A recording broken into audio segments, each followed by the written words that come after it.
friend, and welcome back to the Remembering Podcast, where we gather the scattered pieces of who we are and invite them home, one breath, one story, one sacred yes at a time. In our last episode, we talked about reconnecting with yourself, about finding your way back to your own center after caregiving, trauma, or transformation that has unmoored you. And I want to expand on that conversation by talking about a related subject that we did touch upon a little last time, but that really deserves a whole conversation of its own.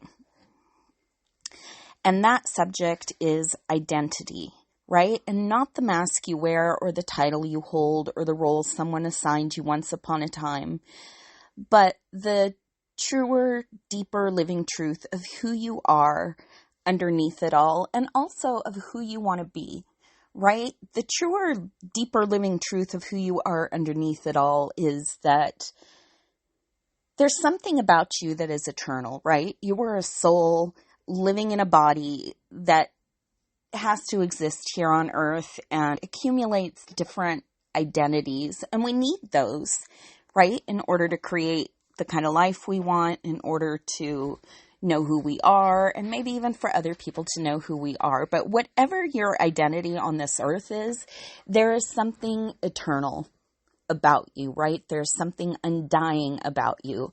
And it's not that you were a football player in high school or that you are an amazing baker. I mean, those are all great things, right?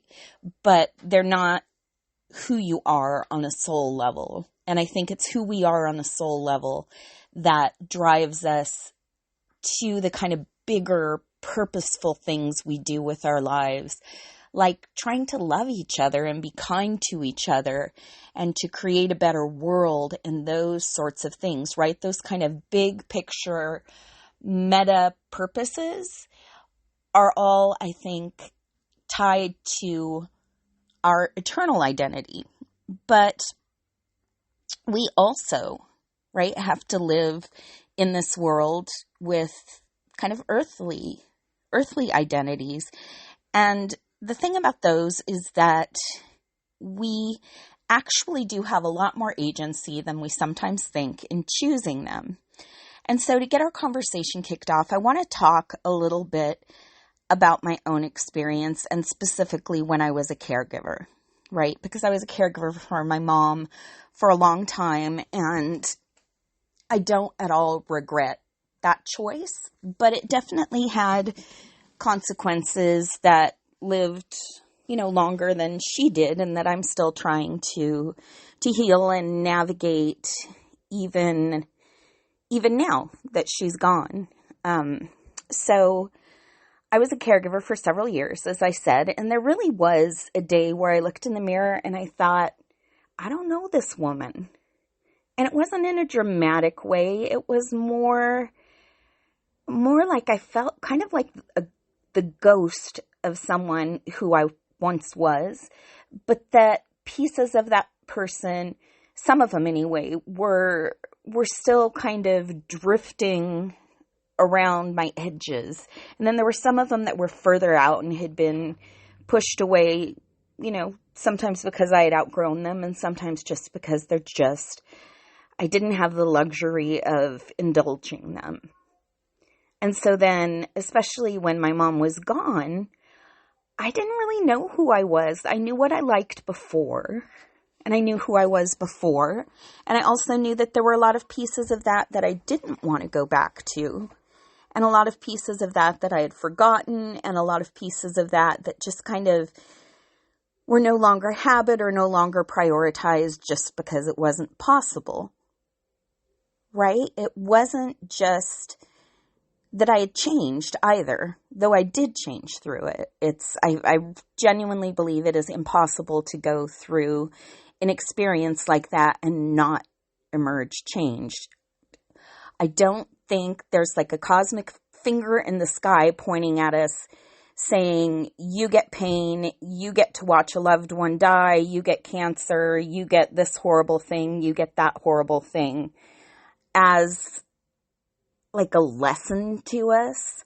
But I do believe that we can learn, if we choose to, And we can grow if we choose to through any experience we have.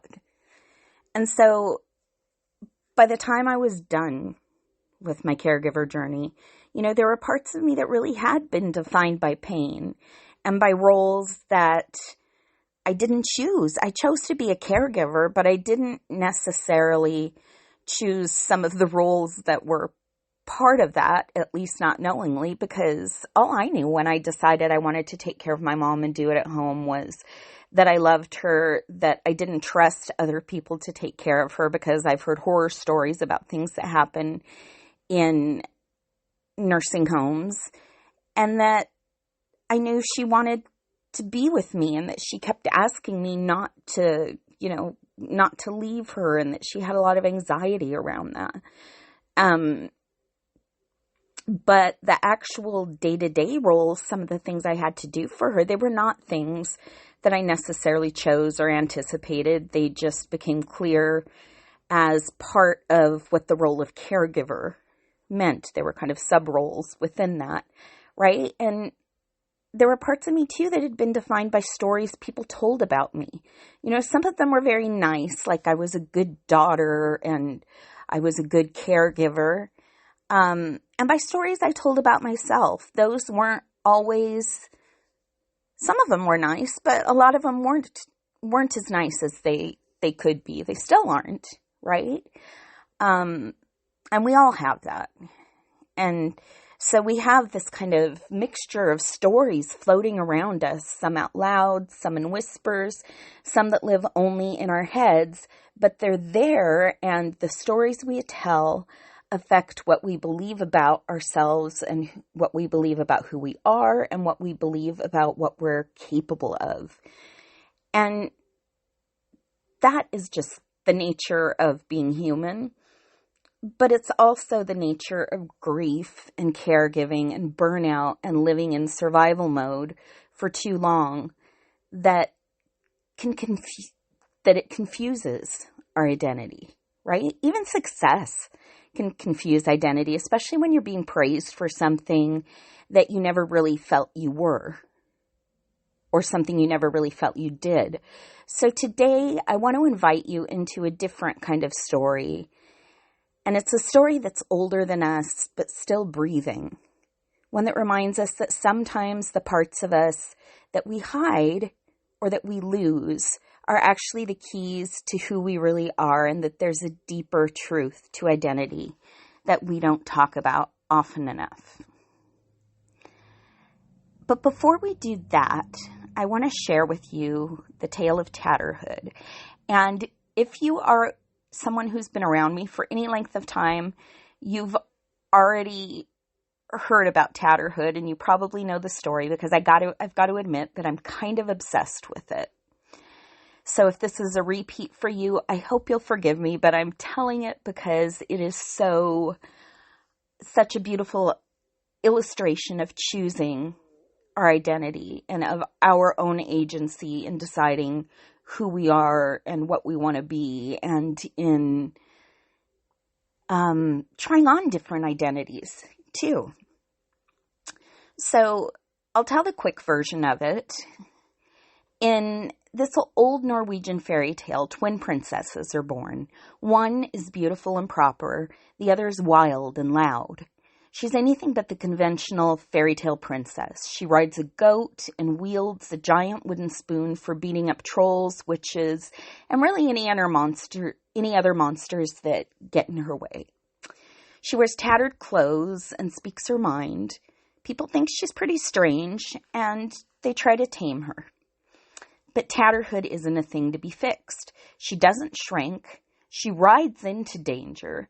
She faces trolls. She rescues her twin sister when she's captured by them, and then sails off to a distant kingdom where she demands to see the king, who immediately falls in love with her sister and asks for her hand in marriage. Now, this is a really old story, and it has different versions. Some versions of the story say that Tatterhood's sister refuses unless a groom can be found for her too, while others say that it's Tatterhood who says no. I like to think that it's the second option, where Tatterhood speaks in her own voice and captains her own destiny. Either way, the king is so hot for the sister that he readily agrees that his son should marry Tatterhood. And on the day of their wedding, the betrothed all ride off into their future together to get married. Tatterhood on her goat and the prince on his steed. And like everyone else, he thinks this Tatterhood person is kind of strange and doesn't know what he's getting into. And he's nervous. And he works up the nerve to ask her, "Why do you ride a goat?" And she responds, "What goat? I'm riding a beautiful steed." And much to his surprise, when he looks again, she is indeed riding a fine horse. He then asks her, "Why do you carry that big spoon around with you all the time?" "Spoon," Tatterhood laughs. "This is my wand." And the prince's eyes gape at what he sees, because when he looks again, she indeed is carrying in her hand not a simple wooden kitchen spoon, but a magic wand. Puzzled but now emboldened by her magic, he then asks, "Why do you run around in such tattered clothes?" To which Tatterhood answers, "I don't know what you're talking about. I'm wearing a gown of the finest silk embroidered with the finest gold thread." And when the prince looks at her again, he sees before him the most beautiful woman in the world, and the two get married as folk and fae alike look on, and they live happily ever after, because the girl with the wooden spoon had decided it would be so. And that's really the lesson of Tatterhood. You get to decide who you are. We all have a little bit of Tatterhood inside us. We've got that part of us that's wild, the part we've hidden, the part we were told wasn't beautiful enough or polished enough or gentle enough or something else enough to be accepted. But what if those parts hold the thread to who we really are? Let's look a little deeper at the story of Tatterhood. She isn't the princess you expect. She's not the princess society, history, culture, the idealization of the feminine tells you she's supposed to be. She's not soft-spoken. She's not covered in silk and lace. But she was born into the world already unapologetically herself. Right? We're told in the story that from pretty early on, she's seen riding a goat, wearing rags, and swinging a wooden spoon like a sword. Her beauty isn't obvious. People laugh at her and fear her because she's different, and they don't know what to do with her. They try to hide her. But the thing about Tatterhood is that she's unbothered. She doesn't let them back her in a corner. She knows who she is. When the prince tries to tell her otherwise, she doesn't shrink back and let him define her. She doesn't say, "Oh, you're right." She decides for herself who she is and who she wants to be and proclaims it. She also knows a secret about identity. We often think it's fixed, but the truth is that you can choose it. You can even try out different identities that support you and what you want to create in the world. You can look at people you admire or who are doing things that you admire and look at what identities is it that they have that are taking them where you want to go, and try on some of their characteristics, seeing if you can embody them yourself, right? If you admire someone who's achieving big things in the world, chances are that person is probably not sitting around all day playing video games. And if that's something you're doing, I don't know why video games popped into my head, but just bear with me, right? If that's something you're doing, that might be an area you could say, okay, well, this person has achieved what I want to achieve. What is it that they're doing? What is it that I could try doing from that, right? And how would that help me? And it's that ability to decide is there too when we decide about the descriptors we use for ourselves, right? The descriptors we put after I am. Whether you know it or not, words are like magic. Words are magic. They're like little spells. And the words we use, especially when we're talking to ourselves, can send us soaring into the stratosphere or weigh us down like a lead balloon. And here's another secret. And it's something Tatterhood knows. And it's this. Every time we refuse to shrink back from or apologize for who we are, or just decide for ourselves who we are, something shifts. Goats become magnificent steeds, wooden spoons become sparkling wands, and tattered hoods become crowns. And that is all about our sovereignty to decide, right? Tatterhood doesn't change to please anyone. If she does change, it's to please herself. And the only thing that drives her change is that she already sees herself. And she sees herself that way because that's who she has decided she wants to be. And she's not going to let some strange prince from a foreign land or anyone tell her that she can't be that. And maybe that's the most powerful kind of transformation. Not one born of shame or proving anything to anyone else, but one that says, you want to know who I am? Let me show you, but only because I say so. Tatterhood teaches us that our power isn't found in becoming what others expect or living up to anyone else's expectations. The only one who has to live your life is you. Our power is not in assimilating. It's found in claiming that we've always been, even in rags, even in wildness, even before we're ready.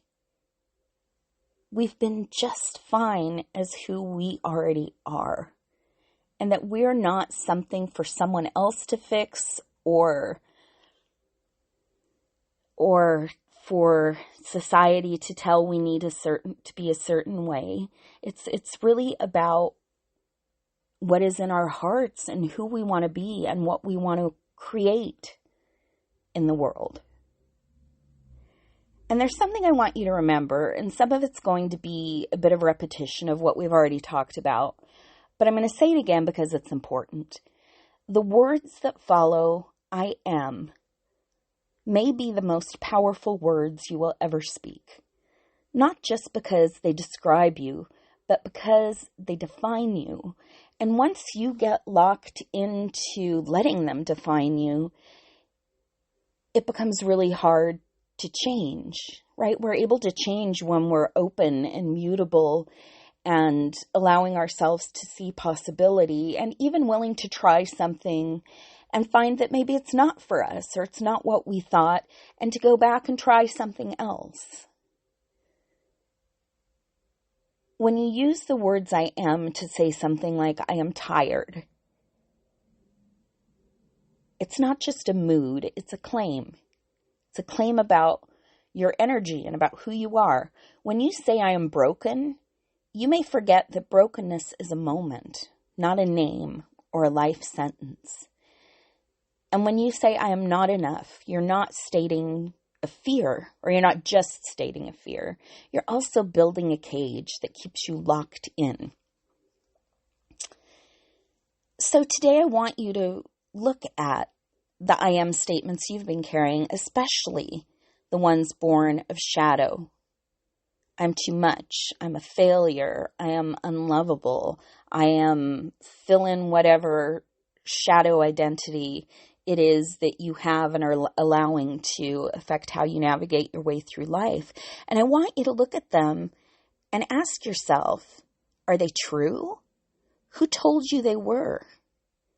And are you ready to challenge that voice?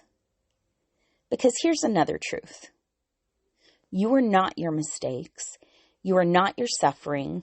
You are not your titles or your triumphs. You are not one moment in time. You are becoming, You are stardust in story. You are a sacred being in process. So today I offer you this invitation, not to define yourself perfectly, but just to get curious, to soften around the edges of your old identities and make space for what wants to be born. Ask yourself, what I am statements have I carried that no longer fit? What pieces of me feel hidden but holy? If I could choose a new name or an I am for myself today, even just for a moment, what would it be? And if you really want to deepen, take that I am and live it. Even if it's just in one tiny self-nourishing, maybe even faltering step. And keep taking that step or ones like it and believing in that identity a little bit more every day.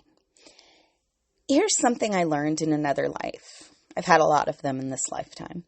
When I was a writer for a well-known neuropsychologist, one of the things that he taught us was the most common way to embed a belief in your system is through repetition. Meaning, anything we do over and over again becomes a skill. Anything we say over and over again becomes a truth. We start to believe it. You don't have to have it all figured out. You don't have to be fully healed, and you don't have to be perfect. You just have to be willing to say yes to who you are becoming. And in service to that, I want to give you one more journaling or reflection invitation for the week. Ask yourself this question. What would it look like to reclaim a part of myself that I've abandoned or hidden or that has drifted away from me? You can write it, speak it, dance it, whisper it to the wind, do whatever you want with it. But think about it. And you might find that it becomes important for you to reclaim that part of yourself and draw it out a little more. And if you'd like to go even deeper than that, I will post a companion workbook for this episode that you are more than welcome to have, and it's free to download. It includes reflections, questions, affirmations, stuff like that to support you on your journey back to yourself.